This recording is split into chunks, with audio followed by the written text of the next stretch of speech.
Hello folks, and welcome back to the in-depth analysis of The Last of Us. And boy, is it about time to make this video. I basically had this video half finished back in January, but I never got around to finishing it, and given how much time has passed since now and then, I basically figured that I'll never be able to get into the same mindset as I was when I was working on it back then. So, we're doing it all over. This episode will be dedicated entirely to discussion and analysis of the game's ending. Now, to me, the ending of this game is really special.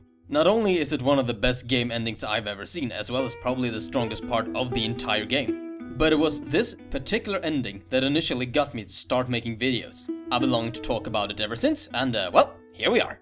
Going into the game, I was arrogant enough to think that I had figured out the ending even before I played it. I was sure, 110% convinced, that both characters would not make it to the end. And when I found out that Ellie was the only immune person, I folded this immediately into the heroic sacrifice category of endings. I could even envision it. After some sort of heroic last stand, Ellie would run away as Joel got overrun and torn apart by clickers.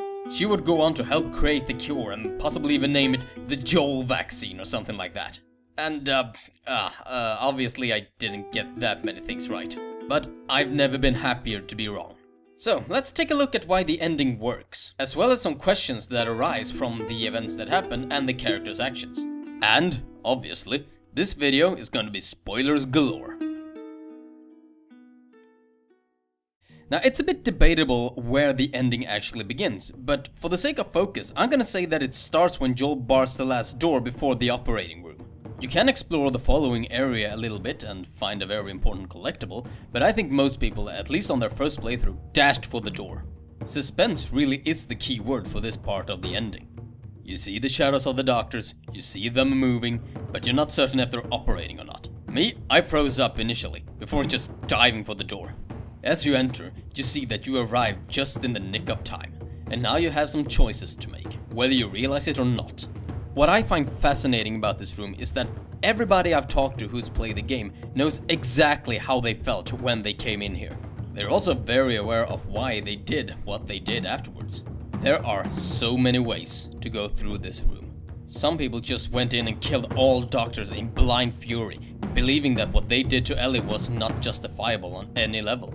Some people went in and killed the two male doctors, but couldn't quite bring themselves to kill the third one after hearing her pleas.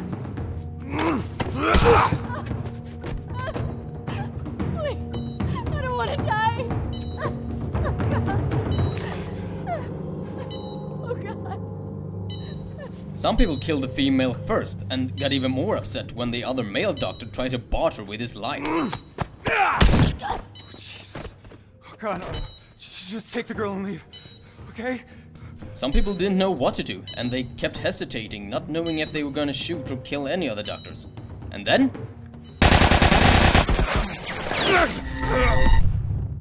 I actually really love that this failure state exists. It just goes to show that even if you stop, the story doesn't, and that those fireflies are gonna break through that barricade sooner or later, whether you're ready for them or not.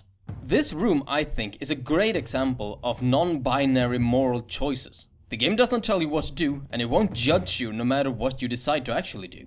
You're pretty much acting on instinct, fueled by the emotions you felt as you entered the room. Making this choice feel very non-gamey, and it more or less became a visualization of what you would do if you were in Joel's shoes. And I think that this is further reinforced by the fact that so many people remember exactly what they were thinking as they were acting. As for me, I just killed the doctor who stood in my way, and then I just took Ellie and ran. I just wanted to get her out of there, and I didn't want to cause any more unnecessary blood spill. And this takes us to the escape sequence. Come on, baby girl. I got you. I got you. Oh, shit.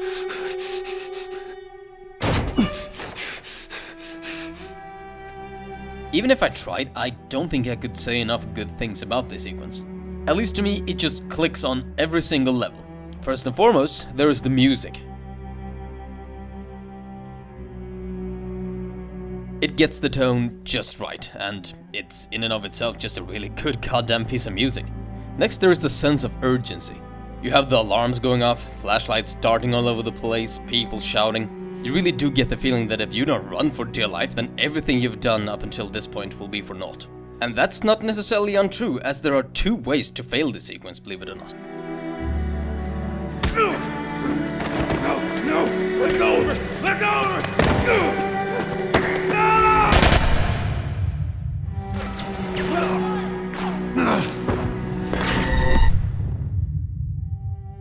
Both are equally heart-wrenching and they're just kinda hard to watch. Another thing that just sells the scene is Joel's commentary as he is running. Damn it, which way? We're okay.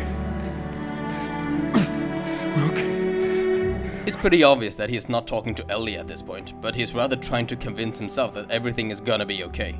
There is also a little Easter egg during this escape sequence, which I think most players missed on their first playthrough. And I don't blame them, because let's face it, when you're playing this sequence, you're not gonna stop to look at the walls. Anyway, if you stop to take a look at the eye chart that you passed pretty early on, you'll see that it reads, "Run, you're nearly there, don't quit." I just love those little touches. I think the sequence is capped off really great too when Joel gets into the elevator. Here Joel finally has a chance to stop and take in the situation at hand, and his first reaction is, oh god. He realizes what he's done and the consequences it might have. At the same time, he's probably thinking that there is really no turning back now. There is also of course the way that this scene mirrors the beginning of the game. The sequence where Joel was dashing through the city streets with Sarah in his arms trying to get her to safety. Both times they were pursued, and both times they were shot at. This time, however, Joel was able to protect her. I'm glad they pulled this aspect off as well as they did, because if they hadn't, this could have become really hokey. As it is though, the mirroring works really well. And it's more than fitting that Joe's arc will end in a way similar to how it started. Now, since the next two parts are cut together, I'm gonna be talking about them separately. We'll start with what transpires in the garage. I think this is where Joel fully surrenders to his desire not to be left alone again. This is shown not only through him killing Marlene, but also why he kills her. Just the mere fact that he kills the woman who's essentially Ellie's godmother really does show where he is putting his priorities at this very moment. When he says to Marlene that you'd just come after her, I don't think he's necessarily afraid of her coming to take Ellie away. I think he's afraid of the fact that if Marlene were to talk to Ellie about this, that Ellie would probably agree to do the procedure. In other words, he fears what she might say more than he fears what she might do. And on that note, I'm gonna go ahead and call both Joel and Marlene hypocrites when it comes to the situation. Joel is right in saying that it's not up to Marlene to decide whether Ellie lives or dies. But then again, he doesn't really give her a choice either. In fact, he flat out denies her the knowledge of the choice she could have made. Which, let's face it, is just using her ignorance of the situation as a tool to keep her alive. In other words, according to him, it's not up to Marlene to decide whether Ellie lives or dies, it's up to him. But I'm not letting Marlene off the hook here either. She claims that sacrificing herself is what Ellie would have wanted. But she did not wait for Ellie to wake up so that she could have asked her. In fact, it seems that they purposefully kept her unconscious. Neither does she seem willing to now wait for Ellie to wake up so they can talk about it. She genuinely seems to fear the opportunity for Ellie to consider the situation, fearing that she may choose not to go through with the operation. Choosing to sacrifice Ellie is not a decision that Marlene made easily. This can be heard if you listen to her recording. Hey, Anna. It's been a while since we spoke. I just gave the okay to proceed with the surgery. I really doubt I had much of a choice. Asking me was more of a formality. I need you to know that I've kept my promise all these years. Despite everything that I was in charge of, I looked after her. I would have done anything for her, and at times, here's a chance to save us. All of us. This is what we were after. What you were after. They asked me to kill the smuggler. I'm not about to kill the one man in this facility that might understand the weight of this choice. Maybe he can forgive me. Oh, I miss you, Anna. Your daughter will be with you soon. However, it seems to her that if Ellie was given a choice, that she might have to go through this all again. So she just wants to keep Ellie under and do the procedure, so she doesn't have to reevaluate her position.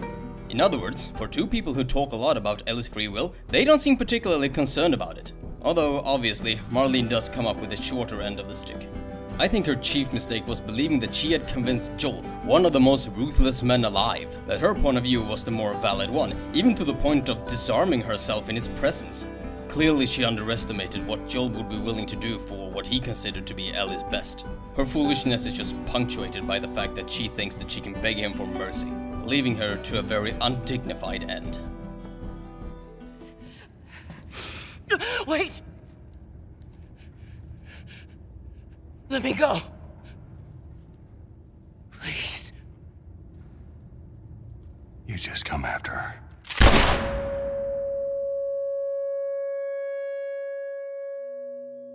There isn't really that much to say about what happens in the car, but there are still a few things that I want to highlight. First of all, the editing is superb. The way it contrasts Joel's words against what actually happened, and in turn revealing the events that we never got to see, is just brilliant. This is where we as players fully understand what Joel's end goal is and how he intends to treat Ellie from now on. I also noticed that while spinning his tail, Joel actually hesitates at one point. They've stopped looking for a cure. To me, the hesitation signals him thinking, is this really what I'm gonna go with? Is this what I'm gonna tell her? And after deciding to do so, he is fully committed to the lie. I also think that this hesitation could be what planted the seeds of suspicion and doubt in Ellie's mind. Primarily because it's a really odd place to hesitate at, and if you look at her face, it doesn't really scream conviction. And I've already mentioned this before, but I just love that when Joel says I'm sorry, it's ambiguous. It's unsaid whether he is apologizing for the lie he just told, or if he is expressing his sympathies at the fact that people have supposedly stopped looking for a cure. But then again, that would also be part of the lie, so any way you cut it, it's still dishonest. There isn't too much to analyze in the approach to Thomas Town either. Still, a few things that I want to note. First of all, I think the decision to let you play as Ellie during this part was the proper one. This is the first time you get to play as Ellie when Joel is up and about, which I think is an interesting point of view. We also see Joel making small talk in a way we haven't seen before, talking about himself, about Sarah, about his life before the outbreak in general. If you'll recall, these are subjects that he didn't even want to touch with a 10-foot barge pole previously. But now, it's like an open book. To me, this seems like his attempt to get both of them to think happier thoughts. He's trying to get her to think about something else other than the questions she might have about what happened at the hospital. At the same time, he's trying to compensate the guilt that he feels with openness and conversation. In other words, he's trying to make everything become as normal as possible as soon as possible. But given the dialogue that is to follow, it's quite obvious that it's not working. As a contrast to Joel's talkativeness, Ellie remains fairly quiet. If I were to guess, I'd say that she is contemplating what has happened as well as thinking about the future and what's to come next. As a final note, I really love that Joel gets to help her out one last time when he helps her climb the ledge. I point it out because this might very well be the last time that she's dependent on him in this way. And so we arrive at the very last scene of the game. This is where the story culminates, as well as the point where Joel and Ellie's character arcs are completed. The first thing we notice is that Ellie is still thinking fairly gloomy thoughts, despite Joel's attempt at small talk. What we see here is Ellie showing clear signs of what is known as survivor's guilt. This is a condition in which an individual thinks that they have done something wrong by surviving situations that others didn't. In Ellie's case, this harkens back to what happens with her friend Riley, and then what happened with Tess, and finally Sam. She perceives that they died because of her, and that it's not fair that she is still alive. While survivor's guilt is no longer considered a specific diagnosis, it is considered a significant symptom of post-traumatic stress disorder. In other words, everything that Ellie has been through is starting to take a psychological toll on her. Joel tries to tell her that it's not her fault, and that you have to try to find something to keep your mind focused at while you're trying to survive. And as he's saying this, he gently touches his watch. As I interpret it, up until this point, he's been surviving for Sarah, keeping himself alive so that her death would not be for nothing. But before he came to care for Ellie, he was about ready to give up. But now, he has her, and he has another reason to go on. And now he's eager to get started with this new life. Ellie, however, can't let go of the questions she has about the recent events, as well as her suspicion that Joel is not telling her the truth. And so, she puts their relationship on the line and openly confronts him about it. And Joel, after brief contemplation, decides to double down on his lie. Something I want you to note, after Joel says, "I swear," he doesn't blink once. And so Ellie ends the story with one last, seemingly ambiguous word. Swear to me. Swear to me that everything that you said about the Fireflies is true. I swear.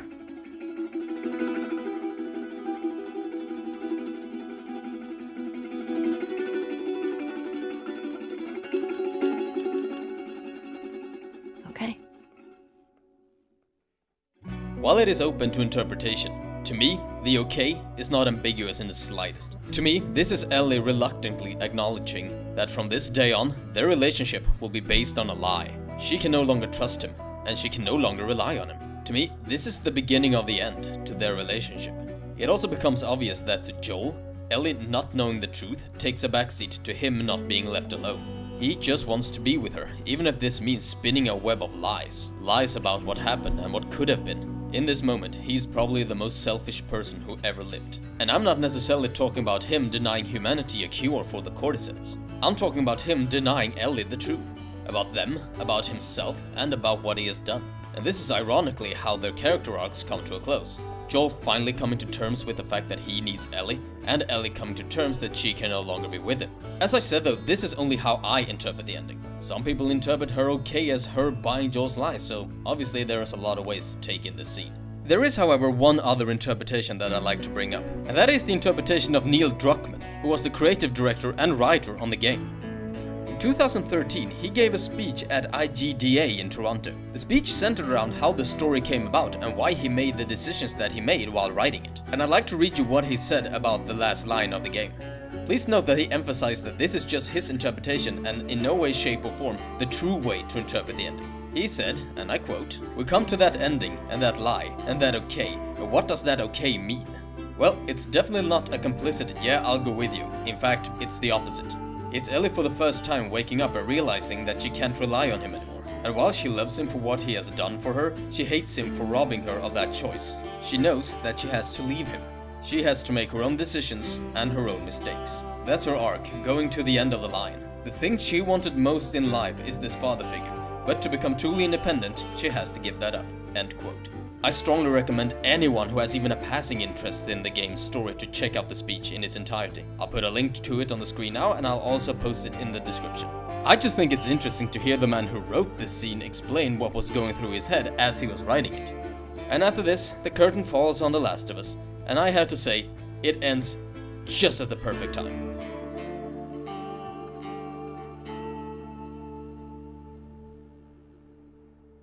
And finally, there's the question that I think pretty much every player who finished the game thought to themselves. Should there be a sequel? My answer to that would be, I'd rather not. I'm gonna qualify that a bit. Do I think the game needs a sequel? No, I don't. I think that this works as a self-contained game, and as Druckmann pointed out, both Ellie and Joel have reached the end of their character arcs. So I really don't see the need for a sequel. On the other hand, would I play a sequel if they made it? Hell yeah, I would. I'd be all over that. That's the thing, I don't necessarily want a sequel, but I wouldn't protest if they were making one. Also, after hearing Druckmann's speech, I'm fairly certain that if they were to make one, it would be done in good taste and not just as a cash-in. So, as long as they don't undermine anything that happened in this game, I really wouldn't mind a sequel. But then again, I don't necessarily think we need one either.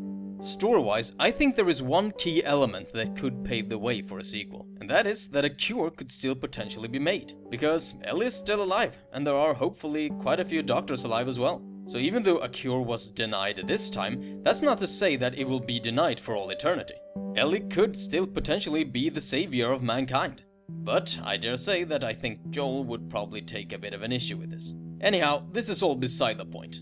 I'm gonna put my faith with Naughty Dog on this one. Whatever they decide to do, I'm fairly certain that something good will come of it. Anyhow, I think that's gonna do it for this episode. Thank you ever so much for watching, and I really hoped you enjoyed it. In the next episode of this series, we're gonna go in depth on the characters and explore how they develop throughout the course of the game. If you have any feedback or comments on this video, well, feel free to leave them in the comment section. If you want to stay up to date with what I'm doing and how the videos are coming along, follow me on Facebook and Twitter. Links are in the description. And finally, if you enjoyed this video and you want to see more like it, you're more than welcome to hit the subscribe button. Thanks again so much for your time, I really appreciate it. Take care, and I hope to catch you later.